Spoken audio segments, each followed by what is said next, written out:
साल से जब से कोरोना शुरू हुआ है, मैं समय समय पे आपके बीच में आके सभी तथ्यों को, परिस्थितियों को ईमानदारी के साथ आपके सामने रखता रहा हूँ, आपसे चर्चा करता रहा हूँ।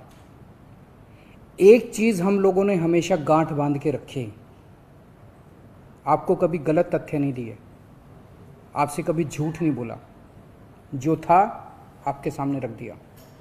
अगर स्थिति अच्छी थी तो भी आपको बताया, स्थिति खराब थी तो भी आपको हमने ईमानदारी से बताया, क्योंकि हम पहले दिन से समझ गए थे कि ये इतनी बड़ी आपदा है कि आपके साथ के बिना, जनता के साथ के बिना अकेले इस आपदा से सरकार सामना नहीं कर सकती। जनता का सहयोग और जनता की सहभागिता इस पूरे संघर्ष में बेहद ज़रूरी है। और जब तक जनता को सच नहीं बताया जाएगा, सारे तथ्य जनता के सामने नहीं रखे जाएंगे, तब तक जनता की भागीदारी सुनिश्चित करना असंभव था। इसीलिए हमने हर चीज़ आपके सामने रखी। हमने टेस्ट नहीं कम होने दिए। आज दिल्ली के अंदर सबसे ज़्यादा टेस्ट हो रहे हैं। मैं तो ये कहूँगा कि अगर प्रति 10 लाख की पॉपुलेशन पे देखा जाए तो शायद पूरी दुनिया में सबसे ज़्यादा टेस्ट दिल्ली में हो रहे हैं। मैंने देखा कि कई जगहों पे उन्होंने टेस्ट कम कर दिए। टेस्ट कम कर दिए तो केस कम आने लग गए। इस तरह से तथ्यों के साथ कई जगह हेरफेर करने की कोशिश की गई। हमने ऐसा नहीं किया। हमने टेस्ट कम नहीं किए, उल्टे कम करने की वजह हमने दिल्ली में टेस्ट कई गुने बढ़ा दिए। आज लगभग 1 लाख टेस्ट दिल्ली में डेली हो रहे हैं। हमने मौत के आंकड़े आपसे नहीं छुपाए। जितनी मौतें होती थी हमने सब आपके सामने रखी, ईमानदारी से रखी। अगर ज़्यादा हो रही थी तो ज़्यादा बताई, कम हो रही थी तो कम बताई। कितने बेड्स हैं, कितने आईसीयू बेड्स हैं, क्या परिस्थितियां हैं, हर चीज़ आपके सामने ईमानदारी के साथ रखी। और इसी वजह से जब भी हमने कड़े निर्णय लिए, हमें आपका पूरा सहयोग मिला, दिल्ली की जनता का पूरा सहयोग मिला। मैं हमेशा कहता हूं कि हमारी दिल्ली एक परिवार है। दिल्ली के 2 करोड़ लोग एक परिवार हैं। और जब परिवार में कोई आपदा आती है तो सारे परिवार के लोग मिलकर उसका सामना करते हैं। अब भी हम सभी मिलकर इसका सामना करेंगे। पहले भी जीत हुई थी, अब भी जीत होगी। आज दिल्ली में क्या परिस्थिति है? पिछले 24 घंटे में दिल्ली में लगभग 23,500 केस आए हैं। उसके पिछले 24 घंटे में लगभग 25,500 केस आए थे। तो पिछले 3-4 दिन से रोज हम देख रहे हैं लगभग 25,000 के करीब केस आ रहे हैं। पॉजिटिविटी बहुत ज़्यादा बढ़ गई है, संक्रमण दर बहुत ज़्यादा बढ़ गई है। दिल्ली के अंदर अस्पतालों में उपलब्ध बेड्स की भारी कमी हो रही है। डेली 25-25 हज़ार अगर पेशेंट्स आएंगे तो कोई भी व्यवस्था चरमरा सकती है। दिल्ली के अंदर बेड्स की भारी कमी हो रही है। आईसीयू बेड्स दिल्ली में लगभग ख़त्म हो गए हैं। आज सुबह मैं ऐप पे देख रहा था 100 से भी कम आईसीयू बेड्स दिल्ली में बचे हैं। ऑक्सीजन की भारी कमी हो रही है। कल हमने सेंट्रल गवर्नमेंट को भी लिखा है, उनसे बातचीत चल रही है। परसों रात को एक हादसा होते होते बचा। एक प्राइवेट हॉस्पिटल ने हमें बताया कि परसों रात को 3 बजे के करीब उनके अस्पताल की ऑक्सीजन लगभग ख़त्म हो गई। वो बोले जी हम तो बहुत बुरी तरह से डर गए, बहुत बड़ा हादसा हो सकता था। इधर उधर हाथ पैर मार के किसी तरह से उन्होंने कहीं से ऑक्सीजन का इंतजाम किया। दवाइयों की कमी हो रही है, रेमडेसिविर दवाई की खासकर काफ़ी कमी हो रही है। ये सारे तथ्य मैंने आपको डराने के लिए नहीं बताए। ये सारी परिस्थिति है और इन परिस्थितियों में हमें अब अगला कदम क्या उठाना है, इस पे चर्चा करने के लिए मैंने आपको ये परिस्थिति बताई है। तो दिल्ली के अंदर कोरोना की परिस्थिति काफ़ी गंभीर है। अभी तक हमने दिल्ली के अंदर हेल्थ सिस्टम को बड़े अच्छे तरीके से मैनेज किया। दिल्ली में 4थी वेव आई है। पहली वेव पिछले साल जून में आई थी जिसमें 4,500 के करीब केस आए थे। दूसरी वेव आई फिर सितंबर में। फिर तीसरी वेव आई जिसमें 8,500 के करीब केस आए थे। दुनिया के कई शहर ऐसे हैं, बड़े बड़े देशों के, विकसित देशों के शहर, जहाँ 6,000 केस आए तो उनका पूरा हेल्थ सिस्टम चरमरा गया, कोलैप्स कर गया। दिल्ली में 8,500 केस आए पिछली बार तीसरी वेव में, तब भी हमारा सिस्टम कोलैप्स नहीं किया, उल्टे हमने और ज़्यादा अपनी तैयारियां शुरू कर दी। आज 25,000 केस आए हैं। अब दिल्ली का हेल्थ सिस्टम अपनी सीमा तक पहुंच गया है। हमारा हेल्थ सिस्टम अब बहुत ज़्यादा तनाव में है। मैं ये नहीं कहूँगा कि हमारा हेल्थ सिस्टम अभी कोलैप्स किया है, लेकिन आज हमारा हेल्थ सिस्टम बहुत ज़्यादा तनाव में है। किसी भी हेल्थ सिस्टम की अपनी सीमाएं होती हैं। अनगिनत पेशेंट्स तो कोई भी सिस्टम नहीं ले सकता ना। किसी भी सिस्टम की अपनी सीमाएं हैं। पिछले 5 साल में आपकी सरकार ने दिल्ली में बहुत बड़े स्तर पे स्वास्थ्य के क्षेत्र में काम किया है। खूब नए हॉस्पिटल खोले हैं, मोहल्ला क्लिनिक, पॉली क्लिनिक बनाए हैं।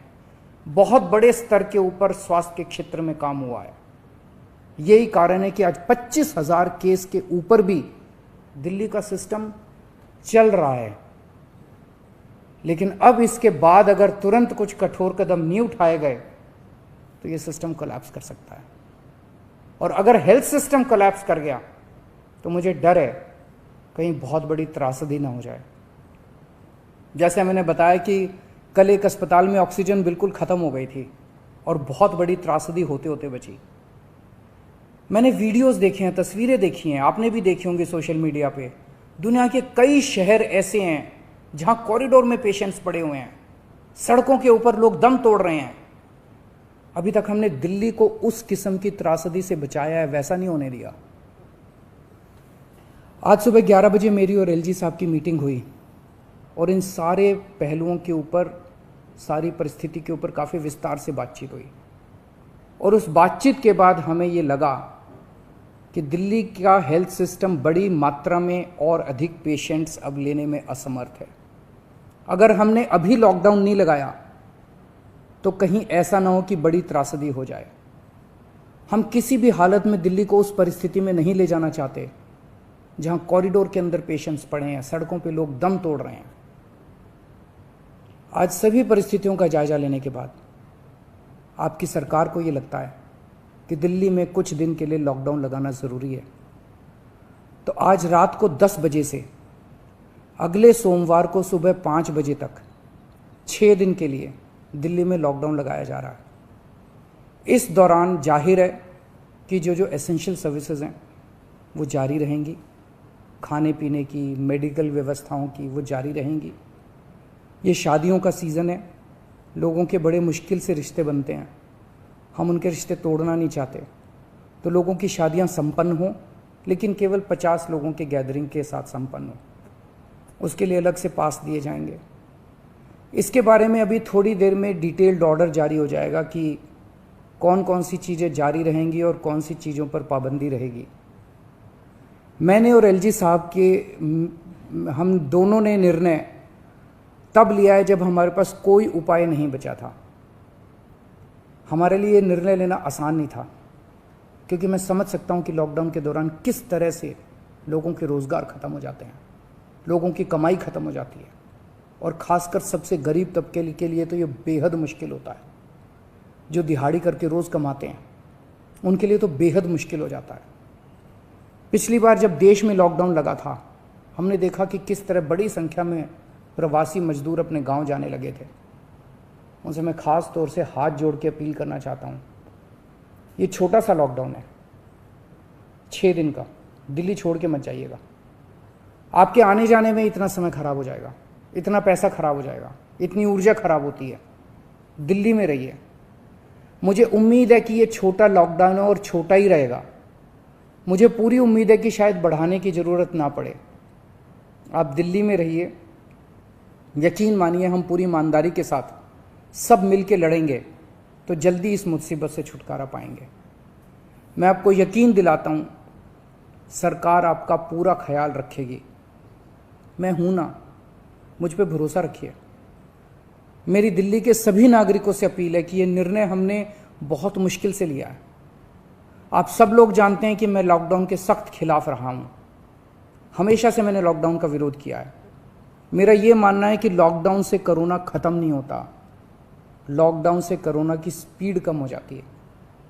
मेरा हमेशा ये मानना है कि अगर किसी भी शहर या राज्य की स्वास्थ्य व्यवस्था अपनी सीमा तक पहुंच जाए तो लॉकडाउन लगाना ज़रूरी हो जाता है, ताकि पेशेंट्स का नंबर कम हो जाए, ताकि हेल्थ सिस्टम को और दुरुस्त किया जा सके। ये जो 6 दिन का लॉकडाउन हम लगा रहे हैं, ये जो 6 दिन हम ले रहे हैं आपसे, इन 6 दिनों के अंदर हम बहुत बड़े स्तर के ऊपर और दिल्ली में बेड्स की व्यवस्था करेंगे।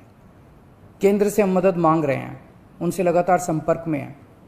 केंद्र सरकार हमारी मदद भी कर रही है, उसके लिए हम केंद्र सरकार के शुक्रगुजार हैं। उनसे ऑक्सीजन की व्यवस्था करेंगे, दवाइयों की व्यवस्था करेंगे। इस लॉकडाउन के समय को हम इन सब चीज़ों के लिए इस्तेमाल करेंगे। मेरी अब सब लोगों से गुजारिश है कि लॉकडाउन का पूरी तरह से पालन करें, घर से बाहर इस दौरान ना निकलें। पहले भी हमने कई कठिन निर्णय लिए और आपने मेरा पूरा साथ दिया। मुझे पूरी उम्मीद है आज भी आप मेरा साथ देंगे।